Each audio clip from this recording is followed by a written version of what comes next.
नमस्कार। India debate में आप सबका स्वागत है। मैं हूं आशुतोष पाठक। एक सवाल मन को विचलित किए जा रहा है। मैं तमिलियन पहले हूं या भारतीय पहले हूं? जहां कहीं भी मैं जाता हूं, मुझसे लोग ये पूछते हैं, क्या आप भारतीय पहले हैं या तमिलियन पहले हैं?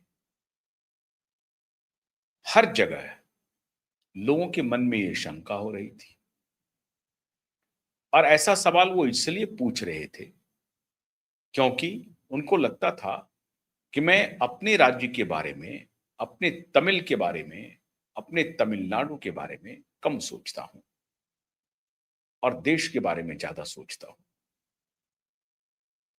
अब मेरे सामने एक बहुत बड़ी चुनौती थी। मैं कैसे अपने लोगों को बताऊं कि मैं अपने राज्य के बारे में भी सोचता हूं और देश के बारे में भी सोचता हूं। इसमें कोई शक नहीं है कि जहां मेरा जन्म हुआ है, जो मेरी मातृभूमि है, जो मेरी प्राथमिक भाषा है, जो मेरा क्षेत्र है, वो मुझे बहुत प्यारा है। लेकिन जहां मेरा जन्म हुआ है, जो मेरी भाषा है, जो मेरा क्षेत्र है, वो अंततः भारत में ही आता है। इसलिए मैं भारतीय भी हूं। लेकिन पहला प्रेम मातृभूमि से है, मेरे जन्म स्थान से है, मेरी अपनी मातृभाषा से है और वो भाषा है तमिल। वो जन्मभूमि है तमिलनाडु और वो लोग हैं मेरे तमिलियन। इसी सवाल से वो वाबस्ता थे, परेशान थे और वो जवाब नहीं दे पा रहे थे। आज तक जो तमिलनाडु में राजनीतिक गतिविधियां हुई, वो क्षेत्रीय स्तर पर ही हुई। हमेशा तमिल प्राइड को लेकर के वहां जो आजमाइश होती रही, वो लोग आगे बढ़े जिन्होंने तमिल और तमिल प्राइड को आगे रखा। वो कभी भी अपने को देश से जोड़ करके नहीं देखते हैं। लेकिन वो विदेश में ऐसा भी नहीं है। भारत के ऐसे अभिन्न अंग हैं जिसके बारे में वो सोच भी नहीं सकते हैं। लेकिन भाषा के आधार पर वही एक प्रदेश है जिसने सबसे पहले भारत वांग्मय से अलग होने का बिगुल फूका था और ये आप सबको मालूम है। खैर, वो सफल नहीं हुआ, वो कामयाब नहीं हुआ। लेकिन तमिलनाडु से कोई राष्ट्रीय अभियान चले, देश के स्तर पर अभियान चले, अपने राज्य को पीछे छोड़ करके देश के बारे में सोचना शुरू कर दे, ऐसा कोई नेतृत्व आया नहीं। और अब तक वो देखने को मिल रहा है। चाहे करुणानिधि का मूवमेंट हो, चाहे एमजीआर का मूवमेंट हो, चाहे जयललिता का मूवमेंट हो, बड़े बड़े लोग आए, बड़े बड़े नेता आए, लेकिन जैसे कि टॉलीवुड बॉलीवुड से हमेशा कंपीट करता रहा और कई संदर्भ में टॉलीवुड बहुत आगे भी निकल जाता है, ठीक उसी प्रकार से तमिलनाडु भी रेस्ट ऑफ द इंडिया से कंपीट करता रहा। स्वस्थ प्रतियोगिता रही और उसमें तमिलनाडु को बहुत कुछ लाभ भी मिला। वहां शिक्षा का माहौल बना, वहां इंडस्ट्री लगी। आज भी एग्रीकल्चरल लैंड तमिलनाडु में 40% से कम ही है और इसीलिए इंडस्ट्री के लिए बहुत माकूल माहौल है। वहां पे पर्याप्त मात्रा में पानी है, समुद्री किनारे से घिरा हुआ है, इसलिए आप ट्रीट करके उस पानी का प्रयोग कर सकते हैं। और अपने भी जमीनी भूभाग में भी पानी की उस तरह से कमी नहीं है, हालांकि पानी का लेयर थोड़ा सा नीचे है, लेकिन इंडस्ट्री लगा वहां पे। अब मैं ये सारी चर्चा क्यों कर रहा हूं? इसलिए कर रहा हूं कि अंततः अन्ना ने भारतीय जनता पार्टी का दामन छोड़ दिया, साथ छोड़ दिया, इस्तीफा दे दिया आज। और वो इस्तीफा एक्सेप्ट भी हो गया। 5 दिन तक अन्ना दिल्ली में थे, अलग अलग नेताओं से मिल रहे थे। प्रधानमंत्री से उनकी मुलाकात नहीं हुई। बिना प्रधानमंत्री से मुलाकात किए हुए ही वापस वो चेन्नई लौट गए और चेन्नई में जाकर के उन्होंने घोषणा भी कर दी अपने नई पारी की।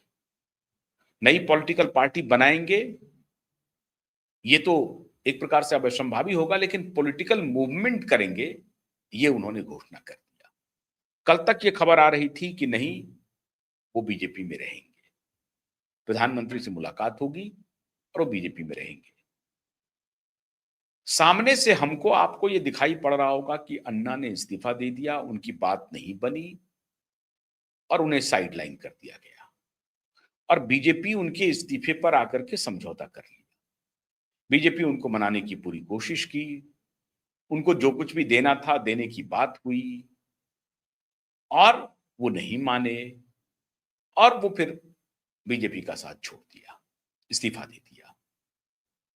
प्रेस कॉन्फ्रेंस में अन्ना ने कहा कि मैं जिस लिए बीजेपी में आया था वो एक कमिटमेंट के आधार पर, और वो कमिटमेंट जो संगठन महामंत्री हैं बीएल संतोष, उन्होंने मुझे दिया था। नाम लेकर के कहा कि संगठन महामंत्री बीएल संतोष ने मुझे कुछ आश्वासन दिया था, कमिटमेंट था उनका। वो आश्वासन शायद पूरा करने की स्थिति में भारतीय जनता पार्टी अभी तत्काल नहीं है, इसलिए मेरे लिए कोई मौका नहीं बचता है कि मैं बीजेपी में खुद को कंटिन्यू करूं। साथ ही साथ कहा, प्रधानमंत्री के बारे में उनके दिल में हाईएस्ट रिगार्ड है, प्रधानमंत्री की वो तारीफ करते हैं, करते रहेंगे। प्रधानमंत्री को लेकर के उनके मन में अटूट श्रद्धा है, विश्वास है, आस्था है।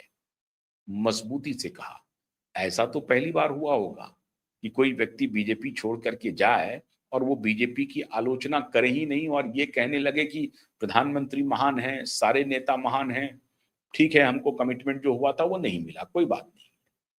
लेकिन एक शब्द भी भारतीय जनता पार्टी के खिलाफ न बोले, ये भी अद्भुत बात है। उन्होंने कहा कि जिस दिन मैंने बीजेपी ज्वाइन किया उसके एक दिन ही पहले सुपरस्टार रजनीकांत का मुझे फोन आया और रजनीकांत ने कहा कि आप मेरे मूवमेंट में, पॉलिटिकल मूवमेंट में शामिल होइए। मतलब अन्ना की जो छवि थी या अन्ना का जो लड़ाकापन है, अन्ना की जो संघर्ष करने की क्षमता है, ये फिल्म स्टार रजनीकांत भी भली भांति समझ रहे थे और इसीलिए उन्होंने आखिरी वक्त में फोन किया और ठीक एक दिन के बाद उन्होंने बीजेपी ज्वाइन कर लिया। रजनीकांत की पार्टी कभी आई नहीं, रजनीकांत का पॉलिटिकल मूवमेंट चल नहीं पाया। अपेक्षा की जा रही थी कि रजनीकांत आएंगे और जैसे एमजीआर का मूवमेंट था वैसे रजनीकांत लेकर के आएंगे, क्योंकि सुपरस्टार और रजनीकांत एक माने हुए अभिनेता हैं, इसमें कोई शक नहीं है। लेकिन रजनीकांत आगे नहीं बढ़ पाए, विजय आगे बढ़ गए। लेकिन अब हुआ क्या इन 5 दिनों में? ऐसी क्या बात हो गई जो अन्नामलाई को बीजेपी का दामन छोड़ना पड़ा? दामन छोड़ा है क्या, बीजेपी से दूर चले गए हैं? बिल्कुल नहीं, वो बीजेपी से दूर नहीं गए हैं। अगर आप को थोड़ी बहुत भी पॉलिटिकल समझ हो तो आप कल्पना कीजिए, याद कीजिए, उमा भारती के पब्लिकली कैमरा के सामने उन्होंने आडवाणी जी को बुरा भला कहा। वहां पर उपस्थित जितने बड़े नेता थे भारतीय जनता पार्टी के सबको बुरा भला कहा और उस दिन उसके बाद उनको निष्कासित किया गया, वो पार्टी छोड़ करके चली गई। जिस तरह से उनका बर्ताव था, जिस तरह से कैमरे के ऊपर उन्होंने आडवाणी जी को बुरा भला कहा, बाकी सभी बड़े नेताओं को बुरा भला कहा, उसके बाद जाहिर है कि उनको इस्तीफा ही देना था। उमा भारती ने इस्तीफा भी दे दिया, लेकिन बाद में उमा भारती वापस आई। गोविंदाचार्य नहीं आए, लेकिन गोविंदाचार्य उस तरह से आप कह सकते हैं कि वापस नहीं आए या उनको वापस आने की इच्छा नहीं हुई। वो एक अलग प्लान पर चल रहे थे, वो एक चिंतक की भूमिका में थे। लेकिन अन्नामलाई ने अगर साथ छोड़ा है तो अन्नामलाई ने यूं ही साथ नहीं छोड़ा। जो कमिटमेंट उनको भाजपा के अंदर रहते हुए पूरा नहीं हुआ, वो कमिटमेंट भाजपा के बाहर जाने से पूरा होगा। आप पक्का मान के चलिए कि अन्नामलाई इस मूवमेंट में अकेले नहीं है। मैंने एक दिन पहले, 2 दिन पहले ही इस पर आपको विस्तार से बताई है बात कि अन्नामलाई भारतीय जनता पार्टी को छोड़े नहीं है। सामने से अन्नामलाई दिख रहे हैं कि उन्होंने छोड़ दिया है। अन्नामलाई अब सबसे बड़ी चुनौती जो नई सरकार है विजय, उसके लिए बनेगी। डीएमके अपनी राजनीतिक जमीन खो चुकी है। मैं इस बारे में आपको बता चुका हूं कि डीएमके के स्टालिन, एमके स्टालिन की अब वो राजनीतिक रसूख नहीं रहा, उनकी शारीरिक स्थिति ठीक नहीं है, उनके पुत्र में वो मादा नहीं है कि वो डीएमके को आगे बढ़ा के जाए। उनके अंदर भी बहुत सारे फैक्शन है, पार्टी के अंदर ही। अब पार्टी को डीएमके का जो सबसे बड़ा परिवार है, करुणानिधि का परिवार चलाएगा या करुणानिधि के बाहर के परिवार के लोग चलाएंगे, ये अभी तय नहीं हो पा रहा है। तो डीएमके अपने अंदरूनी विवाद में फंसने वाली है। एआईएडीएमके अंदरूनी विवाद में फंस करके तहस नहस हो चुकी है, कोई टेकर नहीं है उनका। और इसीलिए एआईएडीएम से जो नेता आए भारतीय जनता पार्टी में, वो बीजेपी के अध्यक्ष तो हैं, उनको पार्टी नाराज तो नहीं करना चाहती है। हालांकि उनके ऊपर उनके दामन बिल्कुल साफ नहीं है, पार्टी जानती है, लेकिन पार्टी उनको बिना नाराज किए हुए रख करके देखना चाहती है कि एक बार अकेले एक बच्चे को पानी में फेंक दो, देखते हैं कि वो तैरना सीखता है क्या। और अन्नामलाई जब निगोशिएशन कर रहे होंगे तो जाहिर है वो ये कह रहे होंगे कि पार्टी में रह करके ये लोग मुझे काम करने देंगे नहीं, और बिना काम किए हुए विजय को चुनौती दे पाना मुश्किल होगा। अगर आप ट्रेडिशनल पॉलिटिक्स करेंगे विजय के सामने, तो विजय आपके ऊपर भ्रष्टाचार का जो तमगा लगा हुआ है उसको और एक्सपोज करेगा, तो आपकी स्थिति और खराब होगी। तो ठीक है, आप एक ट्रेडिशनल पॉलिटिकल पार्टी हैं, आप अपने उन नेताओं को भी नाराज नहीं कर सकते हैं, और वहां जो संघ के लोग हैं उनको भी नाराज नहीं कर सकते हैं, वो अलग बात है। आप हमें कह सकते हैं कि हम अति महत्वाकांक्षी हैं, हमको गर्व हो रहा है अपने ऊपर, थोड़ा अहंकार भी हमारे अंदर है, ये मान सकते हैं। लेकिन मैं जो कह रहा हूं उसी रास्ते से विजय को चुनौती दी दी जा सकती है। उस रास्ते से नहीं हो सकता है जिस रास्ते से डीएमके देना चाहती है या एआईएडीएमके देना चाहती है। ये दोनों विजय को चुनौती नहीं दे पाएंगे। और अगर विजय को कोई चुनौती नहीं दिया और विजय आने वाले दिनों में पॉपुलर नेता के रूप में इमर्ज कर गए, क्योंकि उनके पास सत्ता है, सत्ता है तो पर्स है, पर्स है तो फिर संसाधन है, तो फिर वो संसाधन का इस्तेमाल करेंगे। ऐसी परिस्थिति में फिर वो कितने लंबे समय के लिए तमिलनाडु को अपने कब्जे में रखते हैं, कहना मुश्किल है। तो इसका एक ही रास्ता है, विजय को विजय के ही रास्ते मात देनी पड़ेगी। जैसे विजय रील के हीरो होते हुए रियल हीरो के रूप में इमर्ज कर गए, और मैं रियल हीरो हूं, अब मुझे रील का हीरो बनने दीजिए। रियल हीरो का मतलब है कि अब मुझे पोस्टर पर आने दीजिए, ये लोग मुझे पोस्टर पे नहीं आने देंगे, मतलब रील का नहीं बनने देंगे। मैं रियल में तो हूं, लेकिन इस रियल को रील का बनना बहुत जरूरी है। उसका प्रचार प्रसार, एक एक घर तमिलनाडु के, एक एक गांव, एक एक बूथ तक मुझे अपनी पहुंच बनानी पड़ेगी और लोगों को कन्विंस करना पड़ेगा। उसके लिए मुझे रील का हीरो बनना पड़ेगा, मुझे पोस्टर पर आना पड़ेगा, मुझे सोशल मीडिया पे आना पड़ेगा, मुझे टीवी पर आना पड़ेगा, मुझे रोज हंगामा खड़ा करना पड़ेगा, मुझे रोज नया प्रयोग करना पड़ेगा, मुझे जन जागरण करना पड़ेगा, मुझे जनता को अपने साथ लेना पड़ेगा, जनता का विश्वास जीतना पड़ेगा, जनता का भरोसा जीतना पड़ेगा। और इसके लिए जो मुझे समर्थन चाहिए वो स्टेट यूनिट नहीं देगी, क्योंकि उनकी अपनी राजनीति है। उनको लग रहा है कि कल का ये लड़का, कल का ये नौजवान विजय एक आ गया, अब उसके आगे ये आ गया, तो हम लोग क्या करेंगे। तो जो ट्रेडिशनल पॉलिटिशियन है वो आपको आगे बढ़ने नहीं देंगे, और ये बहुत बड़ी चुनौती है भारतीय जनता पार्टी के लिए, बहुत बड़ी चुनौती है। हर स्टेट में ये चुनौती है, यही चुनौती कांग्रेस के लिए भी है, यही चुनौती डीएमके के लिए भी है, यही चुनौती एआईएडीएमके की भी है। हर जो स्थापित पॉलिटिकल पार्टी है वो नए फोर्स को, नई शक्ति को इंफ्यूज करना ही नहीं चाहती है, क्योंकि उनको लगता है कि वो जो पावर है उस पर कब्जा दूसरे का हो जाएगा। फिर वो एक प्रकार से उस पार्टी को हाईजैक कर लेंगे। इसलिए नए पर्सनैलिटी से, नए करिश्मा से जो ट्रेडिशनल परंपरागत राजनीतिक पार्टियां हैं, वो डरती हैं। वो प्रयोग करना नहीं चाहती हैं। उनको लगता है कि हम कोई भी प्रयोग करेंगे, तो जो प्रयोग धर्मी होंगे, वो प्रयोग करके हमारी पार्टी को हाईजैक कर लेंगे और पार्टी बेस मिलेगा और उनका करिश्मा चलेगा, फिर वो आगे बढ़ जाएंगे। हमारी क्या पूछ है? तो हो सकता है कि केंद्रीय नेतृत्व में भी बहुत सारे लोग होंगे तमिलनाडु खेमे से जो डर रहे होंगे, उनको डर लग रहा होगा। तो इस बात को भारतीय जनता पार्टी का केंद्रीय नेतृत्व समझ रहा है। उनको समझ में आ गई बात कि जो अन्ना कह रहे हैं वो बिल्कुल 100% सही कह रहे हैं कि अगर विजय को चुनौती देनी है तो हमें धूल फांकना ही पड़ेगा। हमें एक अग्रेसिव तमिलियन के रूप में तमिलियन प्राइड को खड़ा करना पड़ेगा और वो जो 45% का वोट है पहले उसको कब्जा करेंगे और फिर एमबीसी वोट भी 20% को उसको भी अपने फेवर में लाने की कोशिश करेंगे। और ये काम हम कर सकते हैं, हमको खुद पर भरोसा है, हमें मौका मिलना चाहिए। मौका पार्टी नहीं दे सकती है। ये जो खबर आई कि नहीं, अमित शाह ने कहा कि ये तो पार्टी में रह करके भी हो सकता है। नहीं हो सकता है पार्टी में रह करके, वहां कुछ और भी लाइन लिए जा सकते हैं। जो लाइन हो सकता है कि पार्टी के लिए, बीजेपी के लिए असहज हो।